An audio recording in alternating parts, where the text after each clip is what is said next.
नमस्ते दोस्तों, कथा निधि चैनल पर आपका बहुत बहुत स्वागत है। हमारी आज की कहानी है इंतज़ार। कहानी आपको अच्छी लगे तो लाइक और शेयर ज़रूर कीजिएगा। चैनल पर नए हैं तो चैनल को सब्सक्राइब भी ज़रूर कर लीजिएगा। तो चलिए कहानी शुरू करते हैं। इंतज़ार। अरे आंटी जी, ये क्या बात हुई? बेटी के विदा होने पर तो माँ रोती है, तो समझ में भी आता है, लेकिन जब भी आपका बेटा छुट्टियों में घर आता है, आप उसे भी वापस भेजते वक्त रोती है। आंटी जी, बस कुछ दिनों की तो बात है। इसकी ट्रेनिंग खत्म हो जाएगी और जैसे स्थायी रूप में कहीं काम करने लगेगा तो देखिएगा, छुट्टियों में बस आपके साथ ही वक्त बिताएगा। क्यों राहुल? सुजाता जी की किराएदार नेहा उनसे कहने लगी। राहुल बोला, हाँ हाँ भाभी जी, अब मेरा सारा वक्त माँ का ही तो होगा। और पता नहीं क्यों माँ को यकीन ही नहीं होता है। सुजाता जी बोली, बेटा मुझे तुम पर तो यकीन है, पर आने वाले समय पर नहीं है। जब आज तुम्हें मेरे लिए वक्त निकालना पड़ता है तो सोचो, जब तुम्हारी शादी हो जाएगी और तुम्हारी पत्नी आ जाएगी तो तुम्हारी जिम्मेदारियाँ कितनी बढ़ जाएंगी। तुम्हारा वक्त भी तो हम दोनों के बीच बढ़ जाएगा कि नहीं। शादी के बाद तो अनेकों रिश्ते भी जुड़ जाते हैं। क्या फिर तुम्हें तुम्हारी माँ के लिए समय मिलेगा?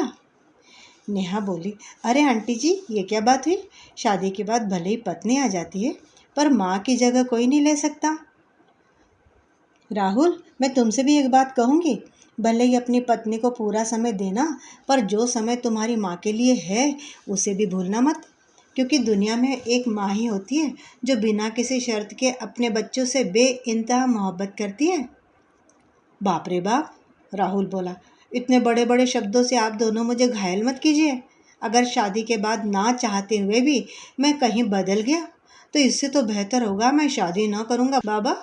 तब तो आप खुश रहेंगी ना माँ। मेरा सारा वक्त आपके लिए ही होगा। सुजाता जी उससे झिड़कते हुए बोली, छीछे, ये कैसे बातें कर रहा है रे तू?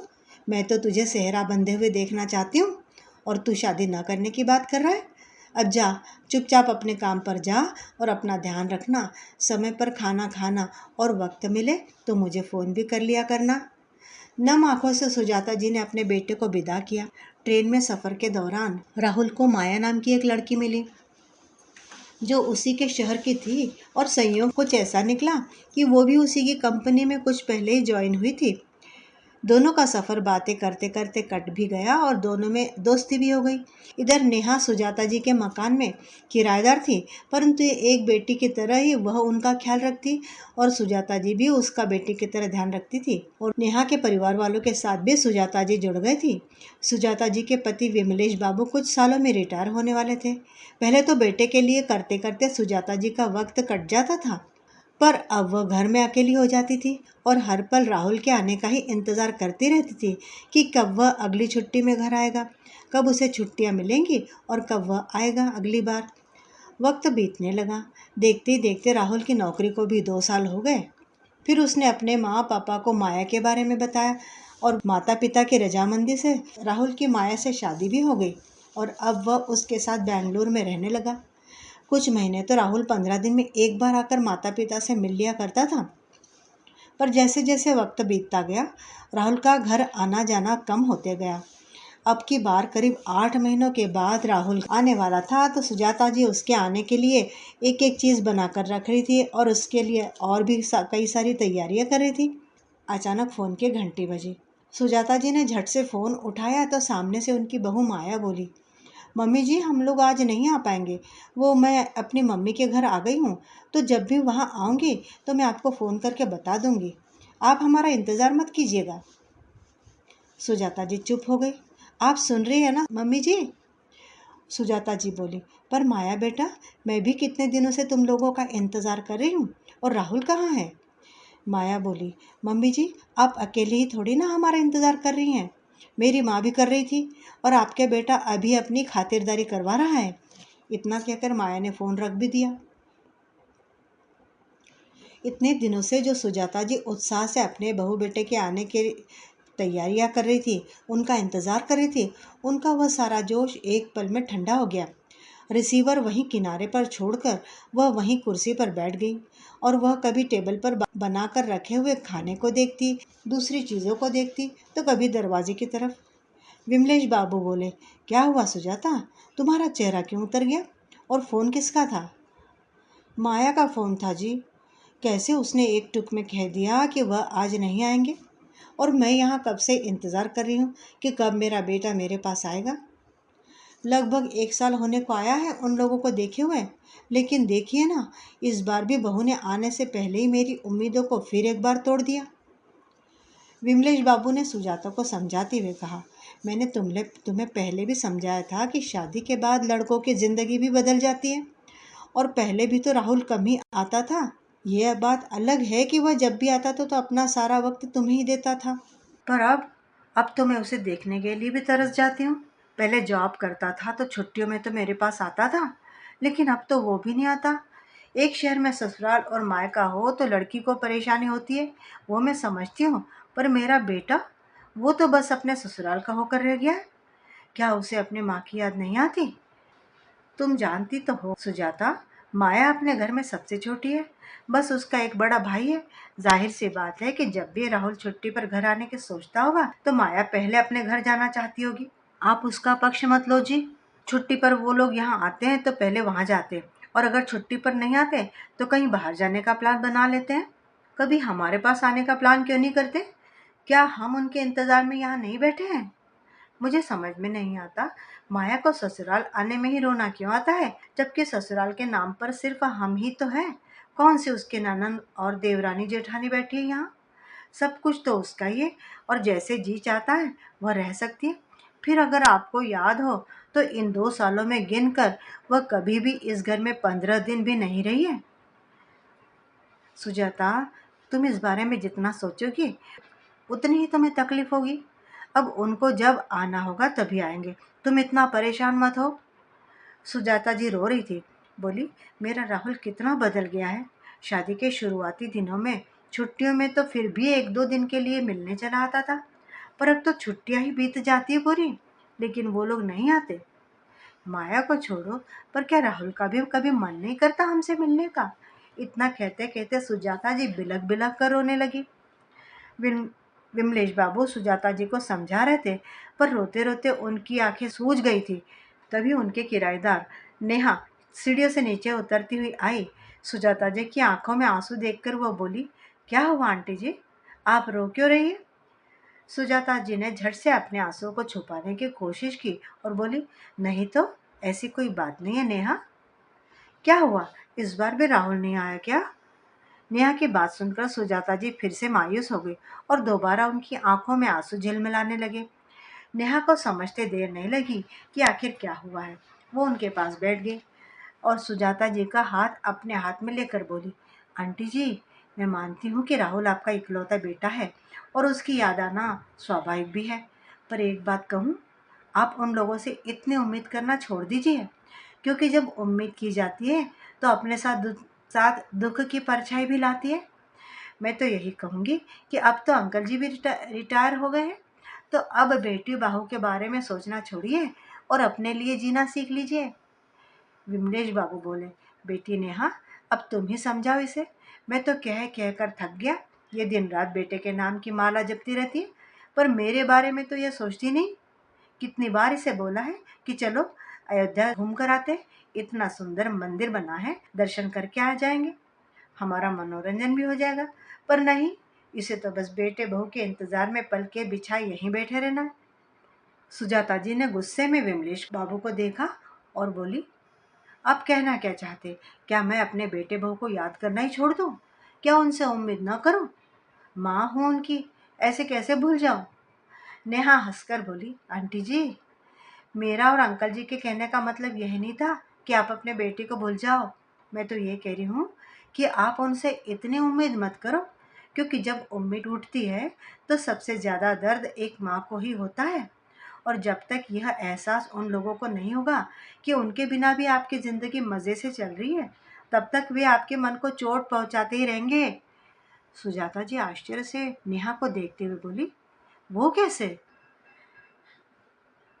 आंटी जी, बच्चों की जिम्मेदारी निभाते हुए माएँ कई चीज़ें नहीं कर पाती है, अपने शौक को मार लेती है।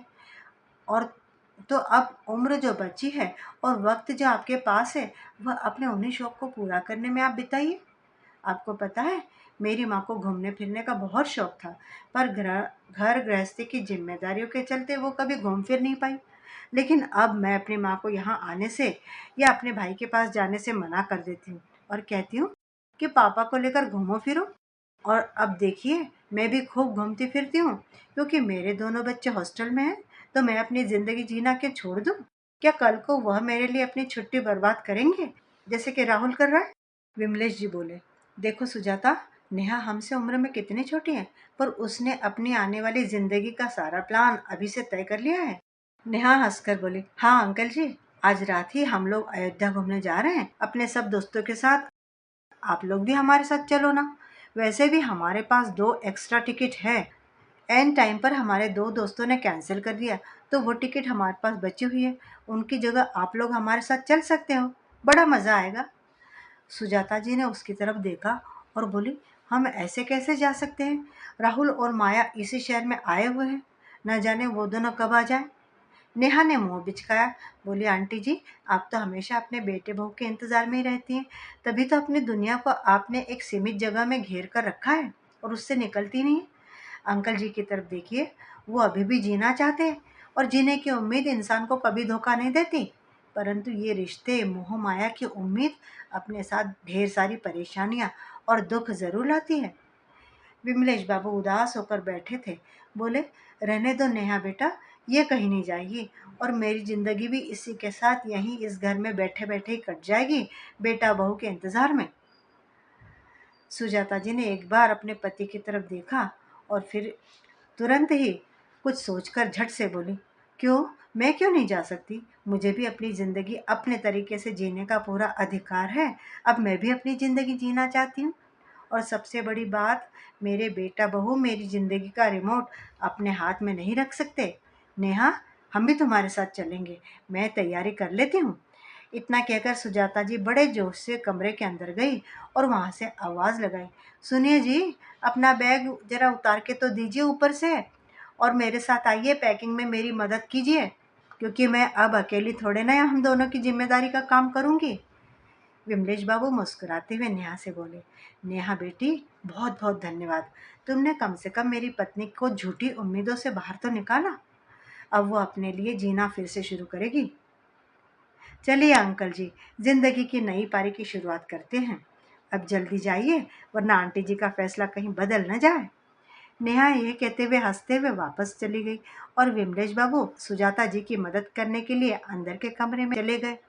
नेहा के साथ सुजाता और विमलेश बाबू अयोध्या के लिए निकल गए।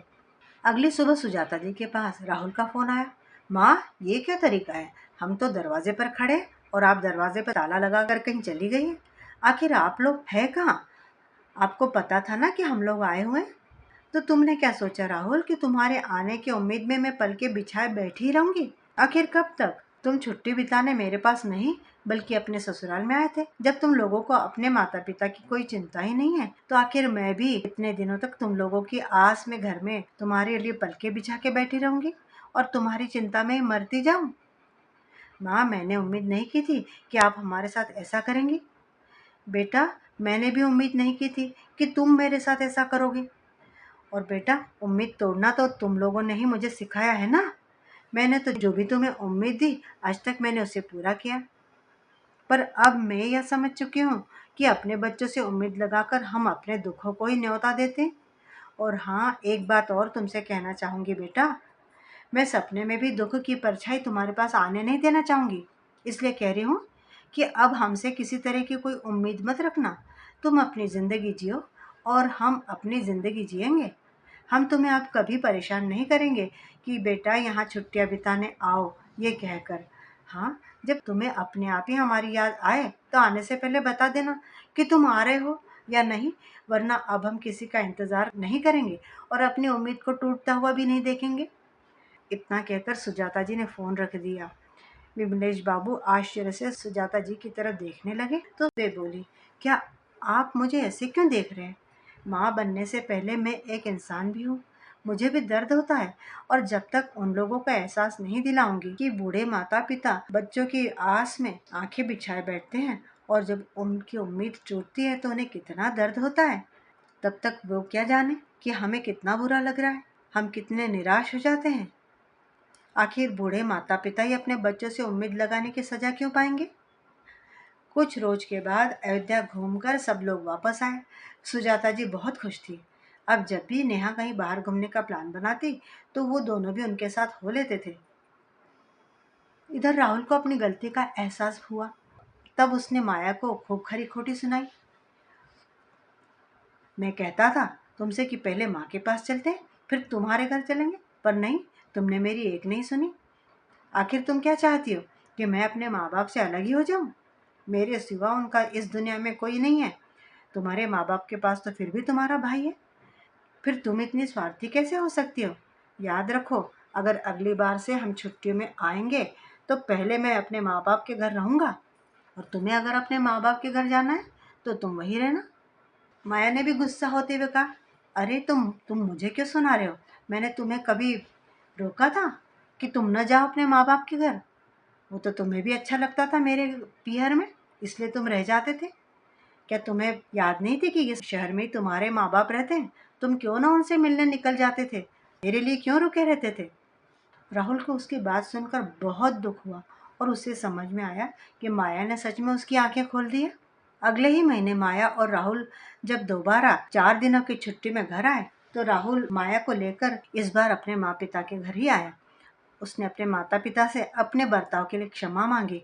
फिर 2 दिन रुककर राहुल माया को उसके मायके छोड़ने चला गया और सबसे मिलकर वो वापस अपने घर आ गया। अब हर छुट्टी में वो वैसा ही करता था। वो दिन और आज का दिन सुजाता जी ने फिर कभी अपने बेटे बहू से किसी भी बात के लिए कोई शिकायत नहीं की, क्योंकि अब वह उनसे किसी तरह की उम्मीद ही नहीं रखती थी, तो उनको तकलीफ भी नहीं होती थी। दोस्तों, अभी आप सुन रहे थे कहानी इंतज़ार। उम्मीद करती हूँ कि आपको कहानी अच्छी लगी होगी। कमेंट बॉक्स में कमेंट करके बताइएगा ज़रूर कि आपको कहानी कैसी लगी है। चैनल पे नए हैं तो चैनल को सब्सक्राइब करना बिल्कुल भी ना भूलिएगा। कहानी सुनने के लिए बहुत बहुत धन्यवाद। मिलती हूँ फिर से एक और बढ़िया सी कहानी के साथ। तब तक विदा। आपका दिन शुभ हो।